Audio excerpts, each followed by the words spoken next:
Welcome to this episode of the Catholic Wives Desiring Peace podcast. This episode is a get to know me kind of episode. I wanted to kind of share a little bit about my background and kind of my why I'm doing this, why I have this podcast, why I am in this position to be able to talk to you about issues with demanding, challenging, or even toxic in-laws. Are you a Catholic wife grappling with challenging in-laws?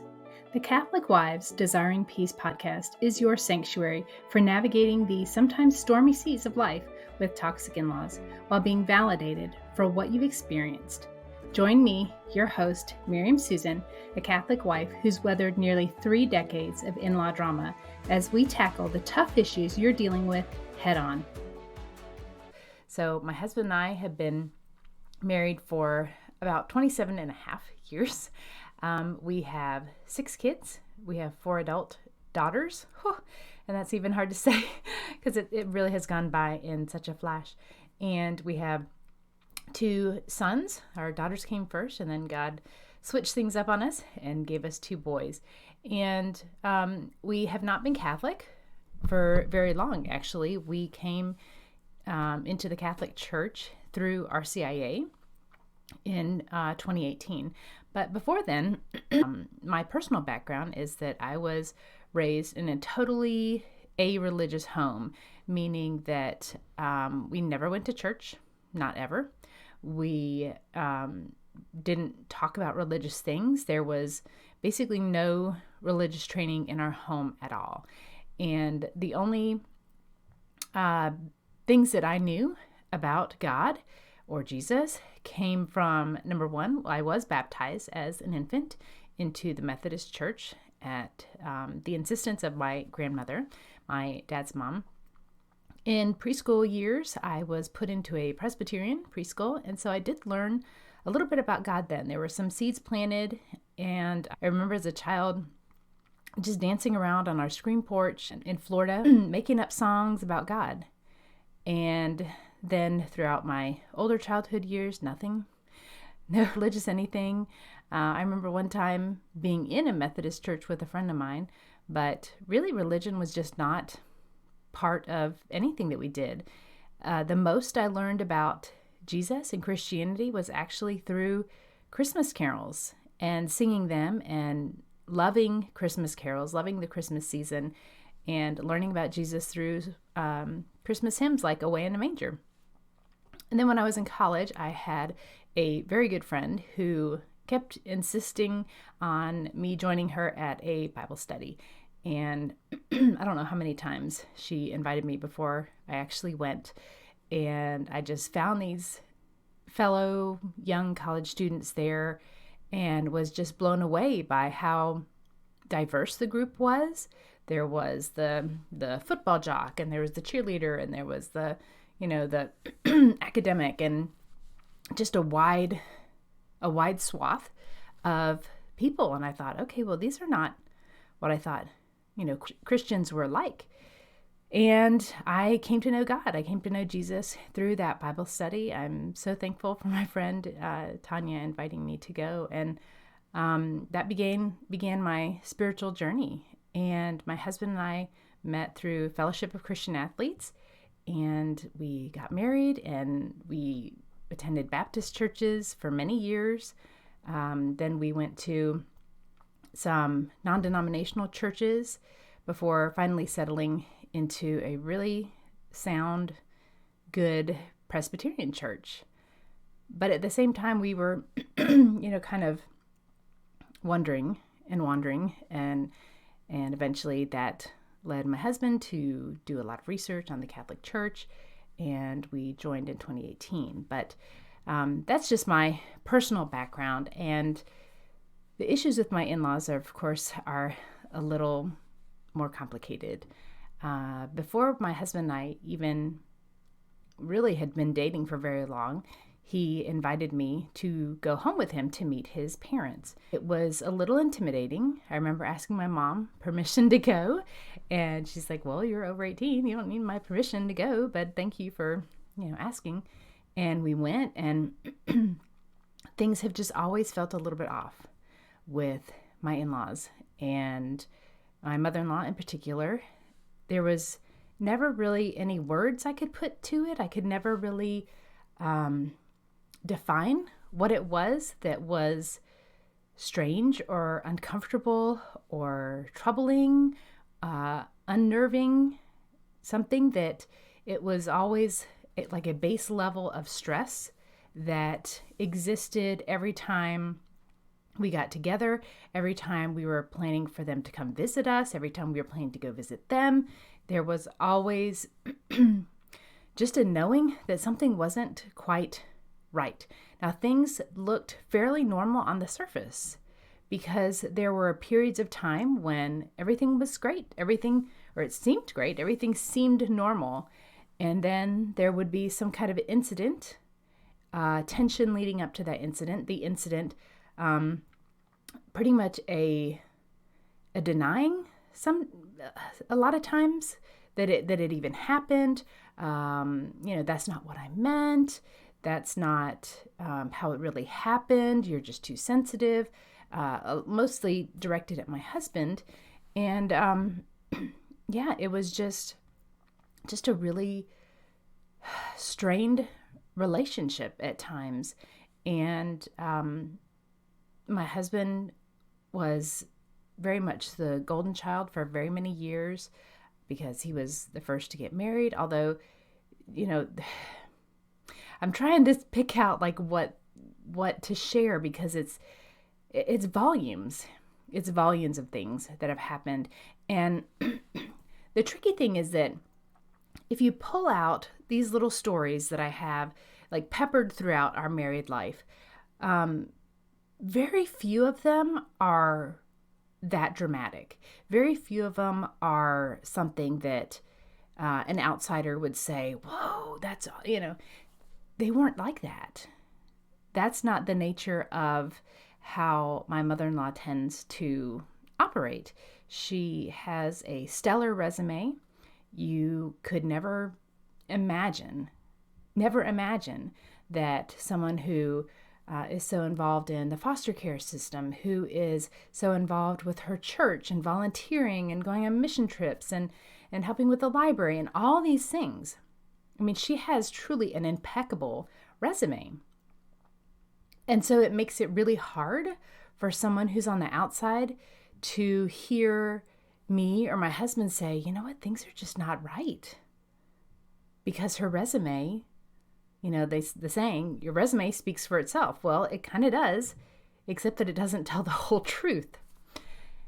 And so there were issues from the time before we got engaged. There were issues of my mother-in-law reading my husband's journal as an adult who, as he detailed out the ideas he had for proposing to me, and things were just anything it seemed like that was going well for my husband that would push him towards independence was fought against. And it wasn't always obvious. It wasn't blatant. It was just all very subtle. And if you have issues like that, please know that I get it. I get it. Not all toxic relationships are very in your face kind of things. And so through the years, there were things that popped up, little things that were said, things that were done, that just reinforced that feeling that I had in me that said something isn't right. And I remember one instance in particular. I was expecting our fourth daughter. So I had a 7, a 5, and a 3-year-old girl. And I was terribly sick. It was my worst pregnancy by far to that point. I had lost about 15 to 20 pounds due to just extreme morning sickness. And my husband was in the Air Force at the time, and he didn't have the time or the availability to really, really help me and help our girls in the way that they needed.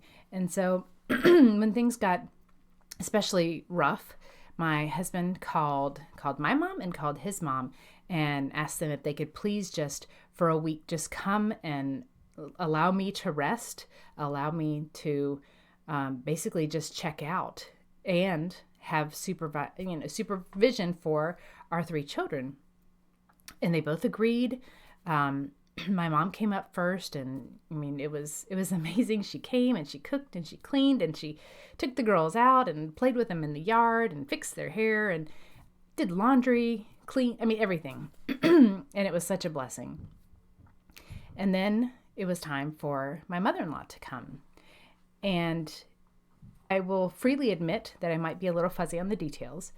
But the way I remember it is that we were prepared for them to just bring my mother-in-law or have her just drive. I can't remember if she was just going to drive by herself. And it was only, I don't know, 6-7 hours. I say only.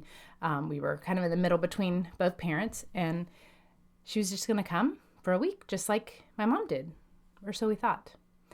And things got changed at the last minute to where it wasn't going to be my mother-in-law coming and staying with us, but my in-laws coming and taking our girls back to their home. And I had never, ever been away from my girls. I have always stayed home. I never had anything more than, a babysitter for a couple of hours so that my husband and I could go out on a date. That's just not my personal parenting style. I never wanted to be away from my kids. And here we were. I was very, very sick, could barely take care of myself, let alone these three girls. And they came and they were driving down. And I pretty much had a breakdown as they were coming because I did not want them to go. And I could, I couldn't explain why. I didn't have a solid reason why I didn't want them to go. I just didn't want them to go.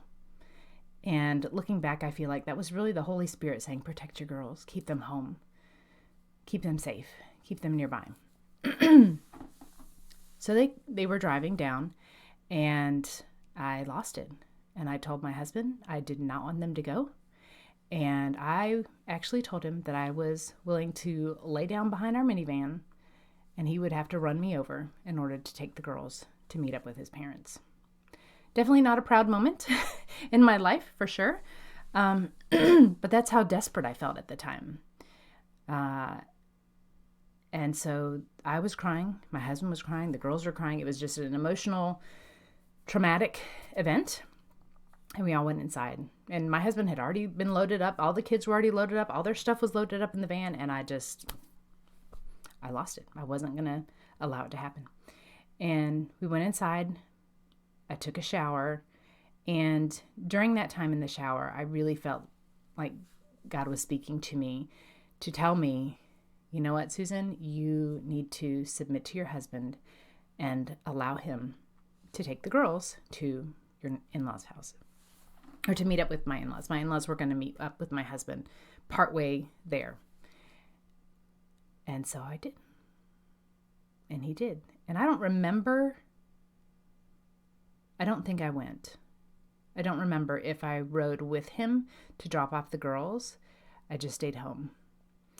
And my husband and I will both say that it was a turning point in our marriage, because number one, he learned that I would submit to him and his leadership as the head of our family and allow him to lead in a situation that I didn't necessarily agree with. And that was at the time. That was an immediate change. But now looking back, my husband thinks that was a turning point for a different reason.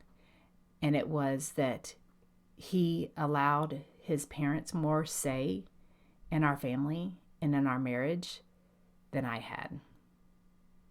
And now he regrets it. Now he wishes that he had never allowed that to happen.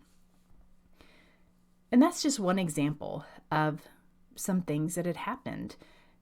And, looking back, if I just say, well, My mother-in-law said she was going to come and help with the girls, and then she changed her mind and wanted to take the girls to her house. That's not really a big story that a lot of people could say, that's awful, that's toxic, that's detrimental to your family. No, I know it's not. But yet there has been a pattern of these kinds of behaviors over 25 years. And I'll get to why I say 25 years when we've been married almost 28 in just a minute. But as time went on, we ended our career in the military, and we lived my husband's dream. He always wanted to settle and be near his parents. He always very much valued that extended family culture that they had, because his, one set of grandparents was, at this place, and another set of grandparents was just a couple hours away, and they were cousins and aunts and uncles, and they were all very centralized in this one specific area of the country. And that's where we moved to. My in-laws actually helped us find this house. It was the homeschooler's dream, old 1935 farmhouse, heart pine siding on almost 10 acres that had blueberry bushes and apple trees and fig trees and pear trees, and we had chickens, and it was space for the kids to just enjoy. And when it would snow in the wintertime, it was so beautiful. And the kids called it Narnia because it felt just so magical with all the snow. And and then things exploded. Things got really, really, really bad. There was an incident that happened with one of my husband's sisters, and it really brought out the worst in my mother-in-law, and I know it was a trying time for her. I know it was a very trying time, but the way she handled it was explosive. And it came to pass that we got involved in this situation, and in a way that was requested by my in-laws. They actually asked for our help in this situation, and it turned into an opportunity for my husband to be on the phone with my mother-in-law every day, getting chewed out, screamed at, yelled at, sobbing for 2 to 3 hours every single day. And at this point, we are in our 12th year of marriage.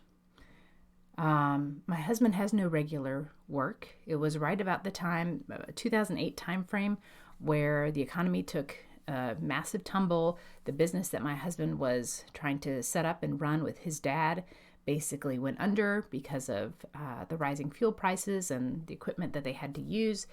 And it was like the whole world was imploding. And so was our life in our relationship with our in-laws. And things were so bad. I mean, you can imagine if your husband is getting yelled at every single day by one of his parents, every single day, every day, 2 to 3 hours. And he's trying to be respectful of her, trying to give her the respect that is due to her for her role, for her, the fact that she is a fellow human being, the fact that he's her mother. And we couldn't handle the stress. I had a brand new baby at that time, our first son. My husband started developing alopecia, which means he just had like splotches of hair missing from his scalp. He had like 2 or 3 like on the back of his head, just totally bald. I started developing some chronic health problems from the stress levels. If you have periods of long times where your stress levels are high, your cortisol levels are high, it starts to attack your thyroid, it starts to attack your adrenals, and that's what started happening to me. And we were in hell, is really what it felt like. And my husband and I got to a point where we thought we've got to get away. We have to get away. We did at one point try sitting down and talking to his parents about what was happening, and it was awful. If you've tried to talk to your in-laws, and they are highly toxic. You know exactly what I'm talking about. Things were pushed back on us. It was deflected. Like, that's not what we meant. You misunderstood. It wasn't their fault at all. How could it possibly be their fault? It was us. And my husband and I took a leap, and we moved from this homeschooler's dream to Florida to be closer to my family, and to kind of test to see, could we move this business that we had started? We had started an online business helping local businesses market online. Could we move it? Could we move and still keep those clients and see what happens? So we had always dreamed of living overseas, and we did. And the move was not well accepted. We kept it quiet for a really long time. My mother-in-law found our house on Craigslist. I remember her coming over to the house one day, and we had not said anything. We had no sign up in the yard. It was just solely on Craigslist. And she came into the house one day. She said, "So, have you gotten any bites on the house?" My husband and I were like, "Yeah, we actually have. We've had a few people that are interested." And then we were like, how did she's been scouring Craigslist. She's been scouring Craigslist. They're just doing something, I don't know, to find out that we were selling our house. So the move was not accepted well. But really it was a very, very good thing for us. We needed the space. We needed the physical distance from my in-laws to allow us to try to just think again, to be a family, for my husband to be able to do something entrepreneurial that he wanted to do. And we were not able to, with the constant attacks, the constant pummeling in the face that he was receiving from his parents. And it was during that time that we realized very quickly we were not making enough money to survive in the United States. And we had always had a dream to travel, always had a dream to live overseas from the time we were first married and my husband was in the Air Force. We just knew the Air Force was going to send us to Germany or it never happened. And we started learning about families who were traveling and moving to Latin America and just living a dream and being able to do it on just a tiny fraction of what it costs to live in the United States. So in 2011, we packed up and sold at yard sales weekend after weekend after weekend. And we had stickers everywhere. We sold nearly everything we have, except for scrapbooks, baby blankets, a few choice things, my grandmother's wedding china that we had used as our china, and we moved to Costa Rica. And before we moved, we had let my parents know about 6 to 8 weeks out. We were very purposeful with how we delivered the information. We knew that my parents lived in the area, so they were going to come over at some point and be like, "Where's all your stuff?" And so we let them know, and they were not thrilled, but they were as supportive as I expected them to be. They supported us. And, like I said, they were not excited about it because they love us, they love their grandkids, and didn't want us to leave. But at the same time, we're grown-ups. We had kids, and this is what we thought was best to do. With my in-laws, on the other hand, we talked about it, and we were trying to decide, there's going to be drama. We know there's going to be drama. Do we want to deal with the drama beforehand and have them drive down and cause a massive disrupting our plans, really causing a lot more stress that we didn't need because the stress was already like super, super high, or we could wait and tell them once we were there. And my husband did mention to his dad a few months before, a couple months, because we had gone back up to the area for Vacation Bible School at our old church. And my husband said something to his dad. He's like, we're planning a move to Latin America. We weren't sure where or maybe he said specifically Central America. We weren't sure where at the time. We didn't decide really what country we were going to until not very long out. I mean, we pretty much pushed it to the very limits. We had originally thought about Guatemala, and then we settled on Costa Rica, where my mom is from. And his dad basically said, your mom is not in the mental state at this point to receive this information, so don't say anything. So we didn't. And we arrived in San Jose, Costa Rica on August 7th of 2011. And I just remember crying when our airplane landed, because it was just so overwhelming. All the work that had gone into it, the space that we were going to have now from my in-laws was a huge perk. And we had done it. And my husband had posted on Facebook about it. And you can imagine how that was received. The timing was terrible, considering that my mother-in-law's birthday was 2 days later. But you know what? I mean, that's what we chose to do. We knew there was going to be drama. We decided to choose to have the drama happen when we were in a place that they couldn't drive by and explode on us. And so that's what we did. And it was the most amazing experience on so many levels, but really having that distance and knowing that distance was there, knowing that there was no way, no how my in-laws could just drop by, show up, and impose on us was priceless. After Costa Rica, we moved to Mexico, and we lived there for about a year. And again, another amazing experience, amazing opportunity for our kids to learn about the Mexican culture and to save a lot of money. And then we came back to the States after my dad passed away in 2013. And it was not too long after that we discovered that I was expecting our bonus baby. So we moved to Costa Rica with 5 children, my 4 girls and our oldest son, and just had the time of our lives. And then we came back, and God blessed us with our bonus baby.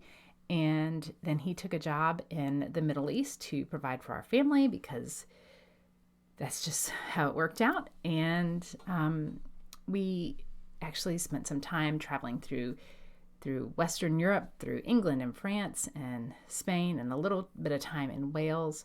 Again, just an amazing family experience. And again, more time away without having that looming pressure to visit with my in-laws, because that's what it always felt like, this pressure. Because my husband is a very family-centered man, always has been. And that was one of the things that I loved very much about him before we even got married, was his devotion to his family. But I didn't realize it was an enmeshed relationship.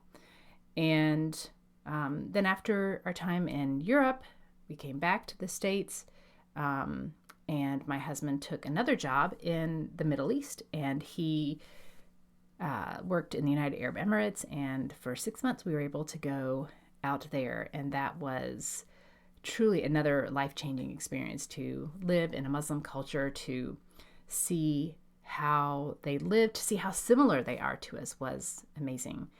And it was actually at that point when we really started to open our hearts to the Catholic Church. And so we came back, and it was shortly after that we came back in 2017, and by 2018 we had joined the Catholic Church through RCIA. And it was really at that point that things really intensified with my in-laws. We were getting a lot better about, saying no and choosing how we were going to interact. They had come a few times and stayed either in our driveway in a little camper van, or actually in our house with us. And they wanted to come and visit and stay in our house again. And I told my husband, no, I can't do it. I need the time away, even if it's just from 9 o'clock at night to about 10 o'clock in the morning. I need that time to be able to decompress, to be myself in my own home, that I can't do if they're sleeping under our roof. And so they were planning to come for a visit. before my husband went away on a 90-day deployment for another Department of Defense contract job. This one was going to be a little more dangerous, and they wanted to come visit before he left, and we said, yeah, we'd love for you to come, but you can't stay in our house. Because I was not going to tell my husband. I didn't want to be a controlling wife, a manipulative wife that said, no, you can't see your family. I didn't want to be that. I still don't want to be that. And so I said, they can come, but I don't want them in our house. And they pushed back. And his dad said, can't we just stay upstairs in your rec room? My husband said, nope, that's not going to work for us this time. The next conversation. We just want to stay upstairs in the rec room. No, we have hotel points. We'd love to put you up in a hotel. It's a hotel we've stayed at. Very great location, very comfortable rooms. No. My husband remembers that conversation ending with them saying, well, we'll see what happens.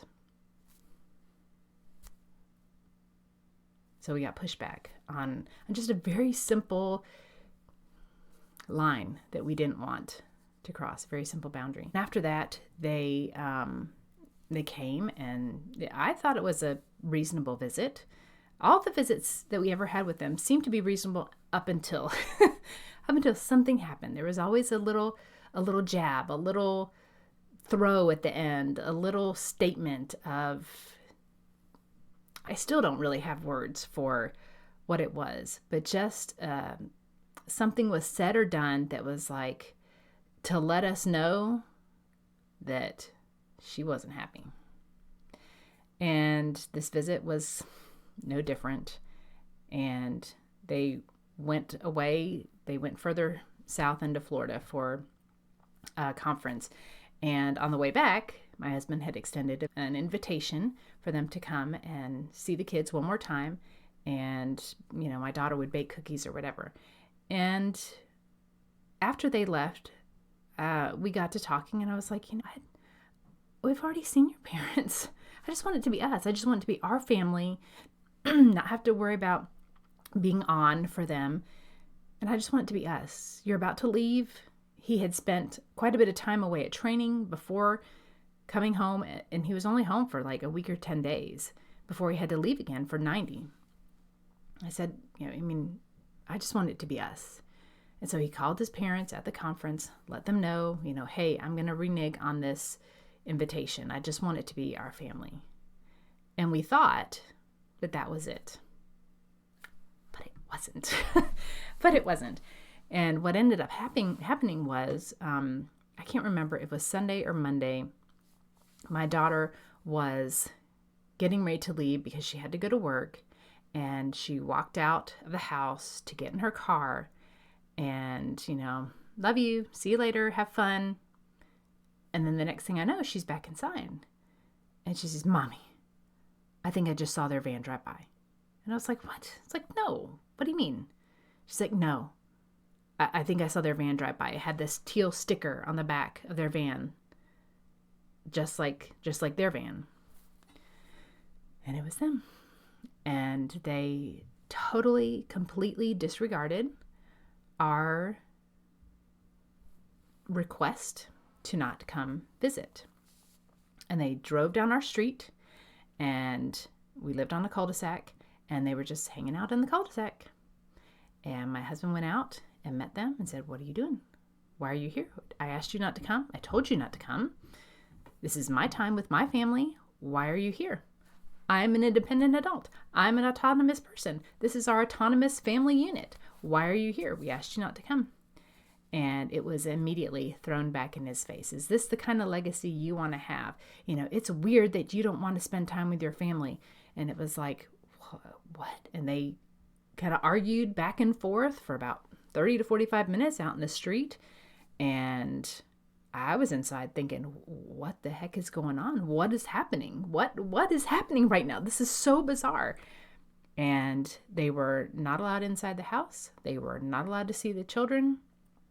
And that was it. And they left. And after my husband went away on that deployment, he came back, and it was a super special occasion. We were having our youngest son baptized into the Catholic Church. He was just before he turned 5.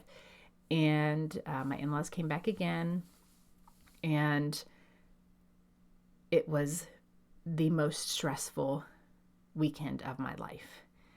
I was on edge before they got home. I mean, my husband is literally not even home for a week at that point, after being gone for 90 days. All the kids are desiring his attention because, daddy's home. And I'm wanting to spend time with my husband too. And here we have this event, which was fine. I was okay with them coming because this is, baptism is a big deal. And the baptism went well. I hosted dinner the night before, hosted lunch after the baptism because it happened right after Sunday morning mass that we normally attended. And we came back for lunch and just had something like a simple sandwich spread. And then I was toast. I was completely emotionally, mentally, physically exhausted. I didn't know it at the time, but I was at the beginning of an adrenal crash. And if you've never had an adrenal crash, it basically involves migraines, nausea, brain fog, zero energy, just blah. And I remember sitting in a chair in our living room, and we had a very open floor plan home in Florida, and just kind of like barely observing what was going on. And in our kitchen, my mother-in-law was in the kitchen telling our girls that they could go on a missions trip, an international missions trip with her to Panama. And they didn't even really need to ask us because they were practically adults. At that point, my children were 18, 16, and 14, the ones that she was talking to.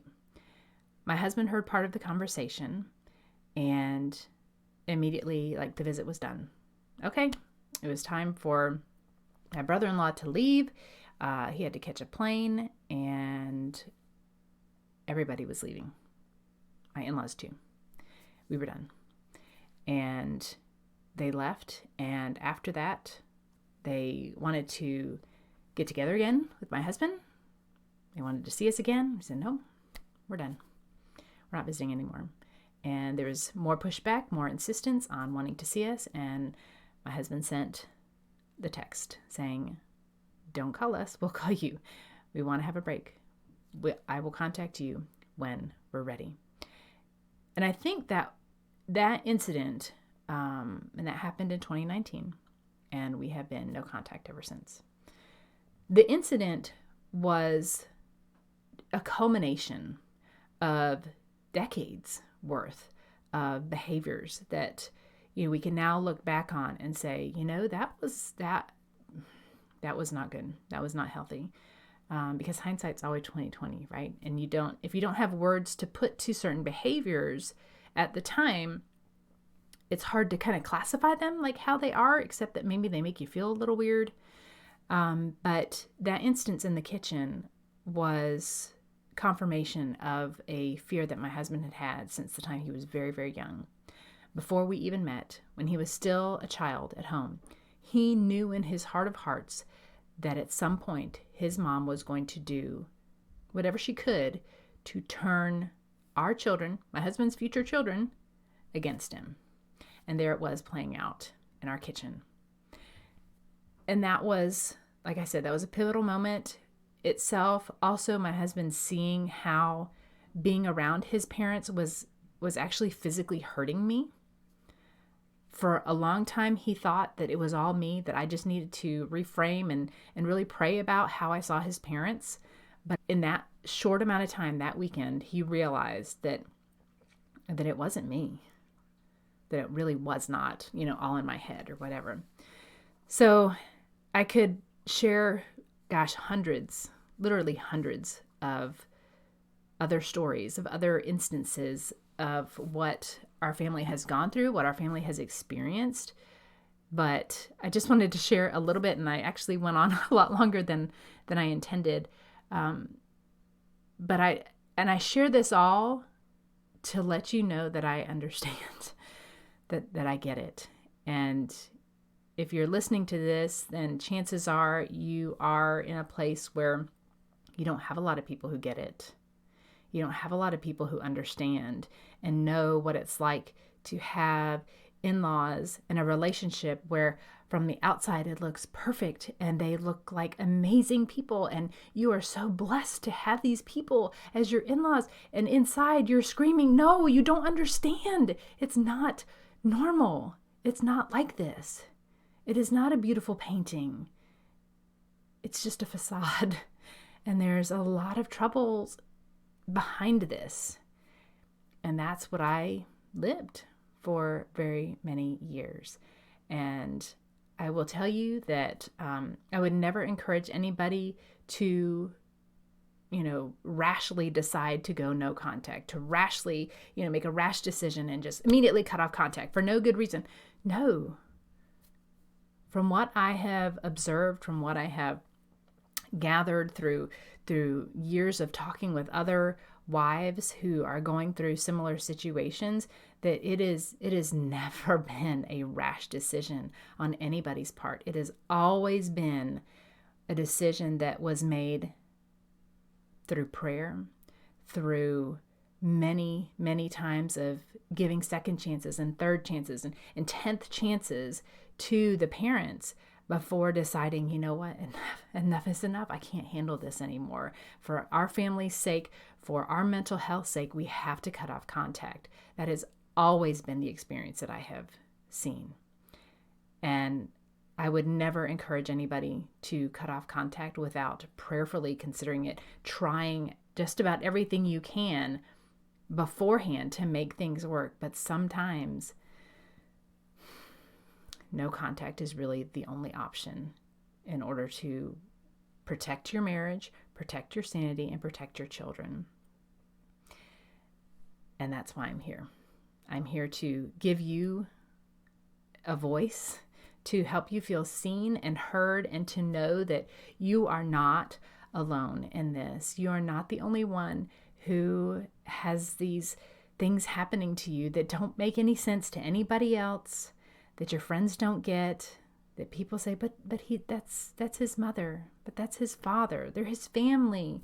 You just got to forgive and forget. No, there's actually a lot of guidance within the Catholic Church on how to deal with these situations. And so I want to give you I want you to borrow my courage to do what's right for your family, to be able to stand up and protect your family. And remember that when you make those marriage vows, when you and your husband make those marriage vows, forsaking all others, those words include your parents too. It's not just another romantic partner. It includes your parents too. And at some point it includes your kids too. You have to forsake all others for each other. And so I hope that my story and future podcast episodes are an encouragement to you to be able to find your voice, to be able to find your courage. And until you find your courage, you can borrow some of mine, because I will gladly give it to you to be able to stand up for your family, for your marriage, and for your own sanity in the midst of very challenging in-law situations. And I know some of you have challenges that are far beyond what we have gone through, and I am praying for you. I am praying for you. I have so much more to share, but it's not really brevity when I go on for this long, but for brevity's sake, I will end here. And I just want to tell you that you are loved, you are seen, you are heard, and I pray that this has been a blessing to you to know that you're not alone. Go in peace. Thanks so much for tuning in to this episode of the Catholic Wives Desiring Peace podcast. I have a free gift for you that I would love for you to get. It is my free scripts for toxic in-laws. It's a little PDF that you can use to give you some examples of how to speak to your in-laws about certain issues. I'd love to give it to you absolutely free. So if you head to desiringpeace.com/gift, it will be there waiting for you. Just enter your name and email so you can start using it for inspiration on how to talk with your toxic in-laws. Again, Thanks so much for tuning in. Go to desiringpeace.com/gift to claim your gift now. Disclaimer. All content and information on this podcast and our website, including our programs, products, and/or services, is for information and educational purposes only and does not constitute professional medical, psychiatric, or mental health advice of any kind, and does not establish any kind of professional client relationship by your listening to this podcast or use of my website. A professional client relationship with you is only formed after we have expressly entered into a written agreement with you that you have signed, including our fee structure and other terms to work with you in a specific matter. Although we strive to provide accurate general information, the information presented here is not a substitute for any kind of professional advice, and you should not rely solely on this information. Always consult a professional in the area for your particular needs and circumstances prior to making any professional, medical, or mental health related decisions.